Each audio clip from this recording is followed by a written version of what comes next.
এই কুটিহীন নীলাকাশ ভুবনে মাঝে তুমি কুদরতি ইশারায় রেখেছো এই শ্যামল পৃথিবী চিত্রখানি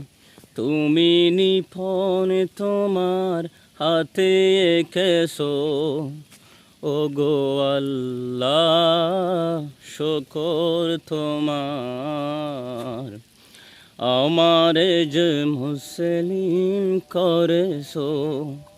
ও গো আল্লাহ শুকর তোমার